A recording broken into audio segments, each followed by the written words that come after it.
Hey, what's up, everybody? This is Charles Sabans. I want to welcome you guys to another episode of the Dreamers Pro Show, where we cover everything from sports, hot topics, classic debates, entertainment, and we'll give you guys a fresh perspective on things and how we see them. And today we have a hilarious show in store for you guys. But before we get into it, please make sure you like the video and subscribe to the channel. So last night, apparently, well, first of all, let's start from reverse.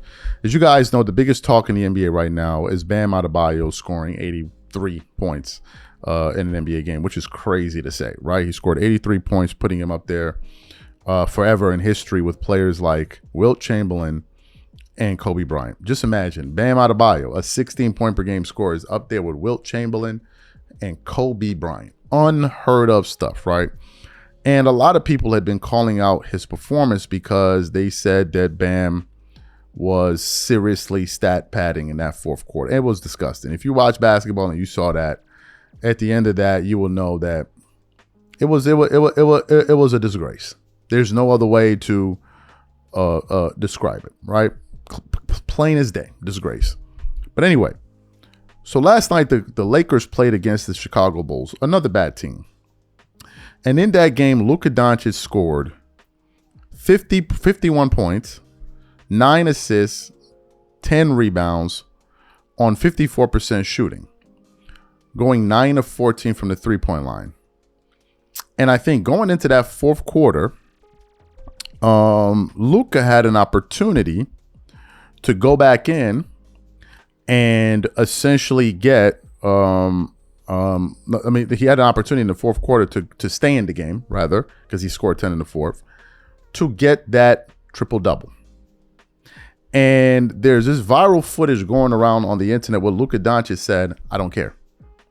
And then you also have the Laker announcer making fun of Bam Adebayo stat chasing. But before we even get into playing and showing you guys this footage, today's video is brought to you by our sponsor, PrizePicks. The playoff push is heating up, tournament hoops are here, and there's no better time to make your picks on PrizePicks. Every bucket, every dime, every win means more when you're right. And here's what got me excited. PrizePicks now has team picks.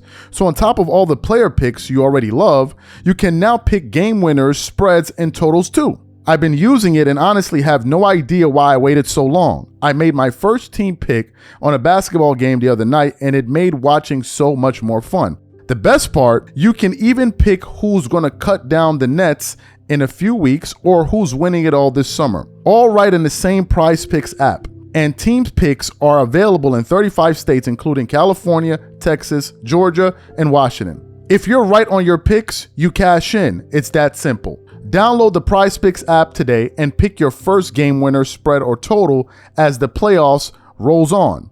And get $50 in daily fantasy lineups when you play your first $5 lineup when you use code CLNS. That's code CLNS to get $50 in daily fantasy lineups when you play your first $5 lineup. PrizePicks, it's good to be right. Okay, so what we want to do is we want to play both footages for you guys. I want you guys to take a look at it, and then we'll continue on the show. Take a look at this here. But they also don't want Luka, with a minute and 41, you're up 13. You don't want to sprain an ankle, twist a knee. 51, 10, and 9 in 37 minutes. And he's going out of the game. He took a intentional foul. No, he's not chasing numbers. It wasn't that he's not chasing numbers. He's not chasing that. It's staff. Want to put in some, now that they feel that he's got to 50 or whatever, and the Lakers are up, and they need some stops now. 31 shots, 17 makes. How about that? Luka's 51 come with only 8 free throws made in the game. Now, I want to read through some of the comments. We'll start off with the Luka one. It says, "This is why he's my favorite after Kyrie." Another guy said, "Because he's done it before." Another guy said, "Vegas made the call." Another guy said, "That's a good point. Bam may never play that well again. I mean, maybe. But Luka could do that any night." And it just kept going on and on from that point forward. Now, what does that say? To me, it says that, look, Bam's peers are not impressed by this. That's crazy when you think about it. When they started kind of releasing video footage of what other NBA players thought, no one cared. There was a player from the Phoenix Suns. He didn't care. I think Kristaps Porzingis, he didn't care. Victor Wembanyama, he did. I was surprised because when Kobe did it, it was like the number one talk. People were like in amazement. I'm talking about his peers. They were in shock and awe. Like, what just happened? And part of the reason because they were in shock and awe was because the league average at the time when Kobe scored 81 was 97. 97. So a person scoring 80 points, 80% of the average, is pretty preposterous. It's pretty preposterous. So that's one of the reasons. But the second reason is, I think guys saw what happened in that fourth and they were like, bro, like, what are you doing? What are you doing? Like, what is this? What the Heat were doing, what Bam was doing, what are we doing right now? Like, what are we doing? So when even your own peers, this is not, Kobe Bryant, even his own peers don't respect it. That says a lot. It says a lot. It's one thing to say, these are just Kobe Bryant fans. What about, these are other NBA players saying, yeah, we don't really care, dog. We don't really care. That's crazy. They were so dismissive about it. Now, some people did post about it. I think LeBron did. I think Jaylen Brown did. A few other NBA players posted about it. But you couldn't find when Kobe did that and scored his 81 and you would have a reaction that players had of some other NBA players had of Bam. You couldn't find it. It didn't exist. It simply didn't exist.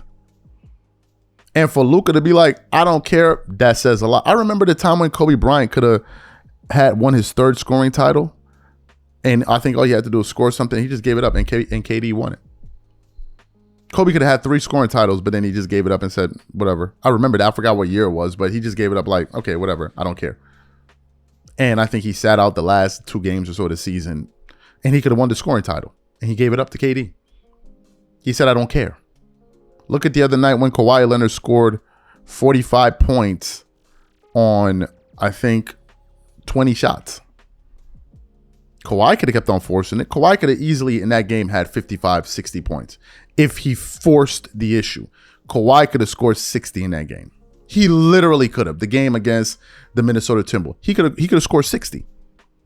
If he made it his business to score 60 that night, he would have done it. But Kawhi said, nah, like, bro, what are we doing here, man?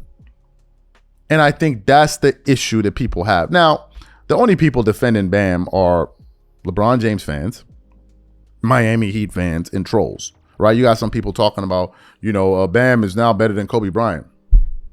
Can't make it up. So Bam would be better than Michael Jordan too, right? He would be better than LeBron James. So these are that's why I said the 3 groups are Miami Heat fans, LeBron fans, and trolls. Those are the only people out here still defending this nonsense because, it's an opportunity to get at Kobe. Bro, within a week, nobody's going to care. Within a week, no one will care. Nice try. Y'all going to have to try something different with somebody else. These are my thoughts. Whatever you guys think, please leave your thoughts and comments in the comment section. We catch you guys on the next show. Peace.